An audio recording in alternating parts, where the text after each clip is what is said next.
আসসালামু আলাইকুম। আশা করি সবাই ভালো আছেন। আলহামদুলিল্লাহ, আমিও ভালো আছি। সকলের প্রতি আমার আন্তরিক শুভেচ্ছা রইল। আজকে আলোচনার বিষয় হলো রক্ত কণিকা, লোহিত রক্ত কণিকার দ্বিতীয় পর্ব। তাহলে চলুন লোহিত রক্ত কণিকা সম্পর্কে আরও কিছু তথ্য জানার আছে, সেগুলি এই পর্বে জেনে নেই। তারপরে আরেকটি পর্ব হবে, সেই পর্ব লোহিত রক্ত কণিকা সম্পর্কে আরও কিছু আমরা জানব। আজকের আলোচনার যে তথ্যগুলো হচ্ছে লোহিত রক্তকণিকার দ্বিতীয় পর্বে খুব গুরুত্বপূর্ণ আলোচনা হবে, যে ধৈর্য সহকারে শোনার জন্য আহ্বান করছি। লোহিত রক্তকণিকা উৎপত্তি। লোহিত রক্তকণিকা আমাদের দেহ থেকে কোথা থেকে উৎপত্তি হয় বা উৎপন্ন হয়, খুব গুরুত্বপূর্ণ বিষয়। লোহিত রক্তকণিকা ভ্রূণীয় অবস্থায়, ভ্রূণীয় দশায়, যখন মায়ের পেটে ভ্রূণ থাকে, সেই ভ্রূণের দেহে যে লোহিত রক্তকণিকা উৎপন্ন হয়, সেটা কোথা থেকে উৎপন্ন হয়? সেই ভ্রূণের যকৃৎ থেকে বা লিভার থেকে, সেই ভ্রূণের প্লীহা থেকে বা স্প্লিন থেকে, সেই ভ্রূণের থাইমাস থেকে, সেই ভ্রূণের থাইমাস থেকে। আমরা জানলাম যে ভ্রূণীয় দশায় লোহিত রক্তকণিকা উৎপন্ন হয় যকৃৎ থেকে, মানে লিভার থেকে, ক্লিয়ার। তারপরে উৎপন্ন হয় প্লীহা থেকে। প্লীহা পেটের একটা অংশ, এটা পাকস্থলীর নিচে থাকে। তারপরে থাইমাস থেকে। থাইমাস হচ্ছে গলার বা শ্বাসনালীর একটা গ্রন্থি, থাইমাস গ্রন্থি। সেটা থেকে ভ্রূণীয় অবস্থায় লোহিত রক্তকণিকা তৈরি হয়। মায়ের গর্ভে যখন শিশু থাকে, বাচ্চা থাকে, সেই বাচ্চার রক্ত তৈরি হয় যকৃৎ থেকে এবং প্লীহা থেকে এবং থাইমাস থেকে। থাইমাস হচ্ছে গলার শ্বাসনালীর একটা অংশ। তারপরে দ্বিতীয় নম্বর, যখন মানুষটা জন্মগ্রহণ করলো,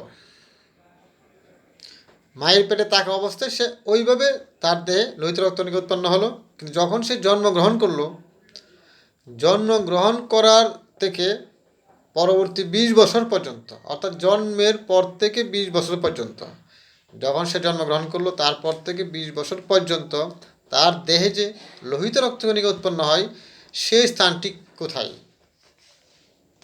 সেই স্থানটি হচ্ছে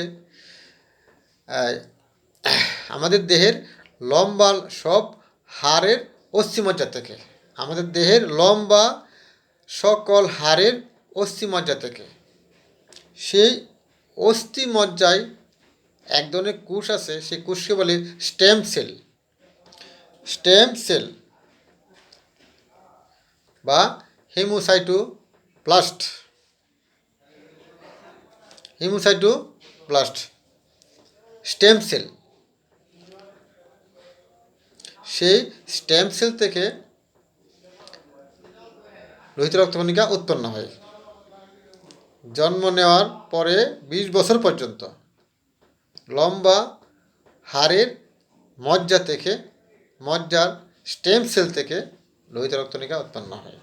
তারপরে তৃতীয় নম্বর, জীবনের শেষ সময় বা জীবনের বাকি অংশে লোহিত রক্তকণিকা উৎপন্ন হয় আমাদের হিউমেরাস। এই হিউমেরাস, এই যে কনির উপরে এবং কাঁধের নিচে যে অংশটা, এই বাহুটা, এটা হলো হিউমেরাস। হিউমেরাস থেকে। তারপরে ফিমার, আমাদের যে উরু বা রান, সেখান থেকে। তারপরে আমাদের স্টার্নাম। স্টার্নাম হইল বুকের যে খাঁচার, যেখানে একটা হাড্ডি আছে লম্বা লম্বে, সেটা স্টার্নাম। তারপরে বুকের যে পাঁজর বা রিব বা পরশুকা থেকে। তারপর মেরুদণ্ডের যে কশেরুকা আছে বা বাটিবা, সেখান থেকে জীবনের বাকি সময়ে সেখান থেকে লোহিত রক্তকণিকা উৎপন্ন হয়। লোহিত রক্তকণিকা উৎপন্ন হওয়ার 3টা স্তর। একটি স্তর হচ্ছে ভ্রূণীয় অবস্থা, মায়ের পেটে থাকা অবস্থায় দ্বিতীয় স্তর হচ্ছে জন্মের পর থেকে 20 বছর বয়স পর্যন্ত আরেক জায়গা থেকে লোহিত রক্তকণিকা উৎপন্ন হয়, আবার বাকি জীবনের লোহিত রক্তকণিকা উৎপন্ন হয় আবার আরেক জায়গা থেকে। মূলত জন্মের পর যে আমাদের লোহিত রক্তকণিকা উৎপন্ন হয় সেটা হাড়ের অস্থিমজ্জা থেকে, আর ভ্রূণের মায়ের গর্ভে যে ভ্রূণ থাকে তার লোহিত রক্তকণিকা কিন্তু উৎপন্ন হয় হাড় থেকে নয়, যকৃৎ লিভার থেকে, প্লীহা থেকে, তারপরে থাইমাস গ্রন্থি থেকে, এই যে গলার একটা শ্বাসনালীর একটা অংশ থাইমাস, সেখান থেকে। তারপরে জন্মগ্রহণ করার পর সে বিভিন্ন হাড় থেকে, হাড়ের অস্থিমজ্জা থেকে, এবং প্রাপ্তবয়স্ক এবং শেষ বয়সে আবার নির্দিষ্ট কিছু হাড় থেকে লোহিত রক্তকণিকা উৎপন্ন হয়। তারপরে লোহিত রক্তকণিকা যে সৃষ্টি হয়, লোহিত রক্তকণিকার সৃষ্টি হওয়ার প্রক্রিয়াকে এরিথ্রোপোয়েসিস বলে। এরিথ্রোপোয়েসিস বলে। লোহিত রক্তকণিকা যে প্রোডাকশন হয়, উৎপন্ন হয়, এটার যে প্রক্রিয়াটাকে বলা হয় এরিথ্রোপোয়েসিস। এরিথ্রোপোয়েসিস আবার উদ্দীপ্ত হয় আমাদের দেহে যে কিডনি আছে সেই কিডনি থেকে একটা হরমোন প্রডিউসড হয়, উৎপাদন হয়। সেই হরমোনটার নাম হচ্ছে এরিথ্রোপয়েটিন। এই লোহিত রক্তকণিকা উৎপাদনের জন্য কিন্তু এই এরিথ্রোপয়েটিন হরমোনটা কিন্তু গুরুত্বপূর্ণ ভূমিকা রাখে। আমাদের দেহে যখন লোহিত রক্তকণিকার প্রয়োজন হবে, লোহিত রক্তকণিকা প্রোডাকশনের জন্য প্রয়োজন দেখা দিবে, তখন কিডনি থেকে নির্গত এরিথ্রোপয়েটিন হরমোনটি হাড়ের অস্থিমজ্জাকে সিগন্যাল পাঠায় বা হাড়ের অস্থিমজ্জাকে স্টিমুলেট করে যে লোহিত রক্তকণিকা প্রোডাকশন করতে হবে।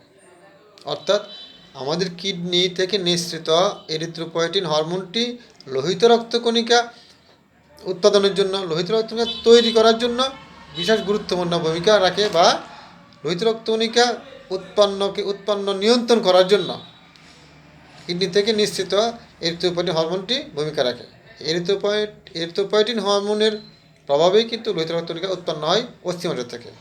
এখন কিডনি যদি আমাদের সমস্যা থাকে, এরিথ্রোপয়েটিন যদি হরমোন উৎপাদন না হয়, তাহলে অস্থিমজ্জা থেকে লোহিত রক্তকণিকা উৎপাদন হওয়া কিন্তু ব্যাহত হবে। ওই ফাংশনটা পরে আলোচনা করব। লোহিত রক্তকণিকার জীবনকাল, লোহিত রক্তে কতদিন বাঁচে? লোহিত রক্তকণিকা বাঁচে 120 দিন বা 4 মাস। এখন লোহিত রক্তকণিকা 120 দিন বা 4 মাস বাঁচে। এটা 120 দিন বা 4 মাস বাঁচার কারণ হলো লোহিত রক্তকণিকার ভিতরে নিউক্লিয়াস নেই। যে কোষের ভিতরে নিউক্লিয়াস নেই সেই কোষ বেশি দিন বাঁচে না। এবং এটা সংক্ষেপে বললাম, অস্থিমজ্জা থেকে যে নিউক্লিয়াস, এই অস্থিমজ্জা থেকে যে লোহিত রক্তকণিকা উৎপাদন হচ্ছে, সেই অস্থিমজ্জা থেকেই সে কিছু প্রোটিন নিয়ে আসছে। সেই প্রোটিন 120 দিনের মধ্যে শেষ হয়ে যায়, তাই সে 120 দিন পরে মারা যায়। এটা একটু জটিল বিষয়। তা লোহিত রক্তকণিকার জীবনকাল 120 দিন বা 4 মাস। তারপরে সে ধ্বংসপ্রাপ্ত হয় লিভার এবং প্লীহাতে। এখন লোহিত রক্তকণিকা যে ধ্বংসপ্রাপ্ত হওয়ার পরে যে হিমোগ্লোবিনের অংশ, যে হিম, সেটা ফেরিটিনে রূপান্তরিত হয়। ফেরিটিন আবার লোহিত রক্তকণিকা উৎপাদনে সহায়তা করে। আর গ্লোবিন অংশ সেও পরিবর্তিত হয়ে বিলিভার্ডিন বা বিলিরুবিনে পরিণত হয়। আর লোহিত রক্তকণিকা প্রতি সেকেন্ডে 20 লাখ লোহিত রক্তকণিকা ধ্বংস হচ্ছে। প্রতি সেকেন্ডে 20 লাখ লোহিত রক্তকণিকা ধ্বংস হচ্ছে। আবার প্রতি সেকেন্ডে 20 লাখ লোহিত রক্তকণিকা সৃষ্টি হচ্ছে। অর্থাৎ লোহিত রক্তকণিকার বাঙ্গন এবং গঠন প্রতি সেকেন্ডে হচ্ছে। লোহিত রক্তকণিকা আমাদের দেহের জন্য গুরুত্বপূর্ণ একটা অংশ। এই লোহিত রক্তকণিকার ভেতরে যে হিমোগ্লোবিন থাকে, এই হিমোগ্লোবিনের হ্রাস হওয়াটা, হিমোগ্লোবিনের ভাঙ্গনটা বা অতিরিক্ত ভাঙ্গন, এইগুলোর উপরে কিন্তু থ্যালাসেমিয়া যে রক্তরোগ বা ক্যান্সার বলি আমরা, থ্যালাসেমিয়া, সেটা কিন্তু লোহিত রক্তকণিকার হিমোগ্লোবিনের একটি জটিল রোগ, ওটা বিষয়ে আলোচনা করব। আজকে হিমোগ্লোবিনের দ্বিতীয় পর্বের এই হচ্ছে আলোচনার বিষয়। হিমোগ্লোবিন এই লোহিত রক্তকণিকার তৃতীয় পর্বে আলোচনা হবে লোহিত রক্তকণিকার কাজ কী, লোহিত রক্তকণিকার ফাংশন কী। সেই প্রতি আপনারা ভালো থাকুন। আমি আপনাদের জন্য দোয়া করি, আমার জন্য দোয়া চাই। আসসালামু আলাইকুম।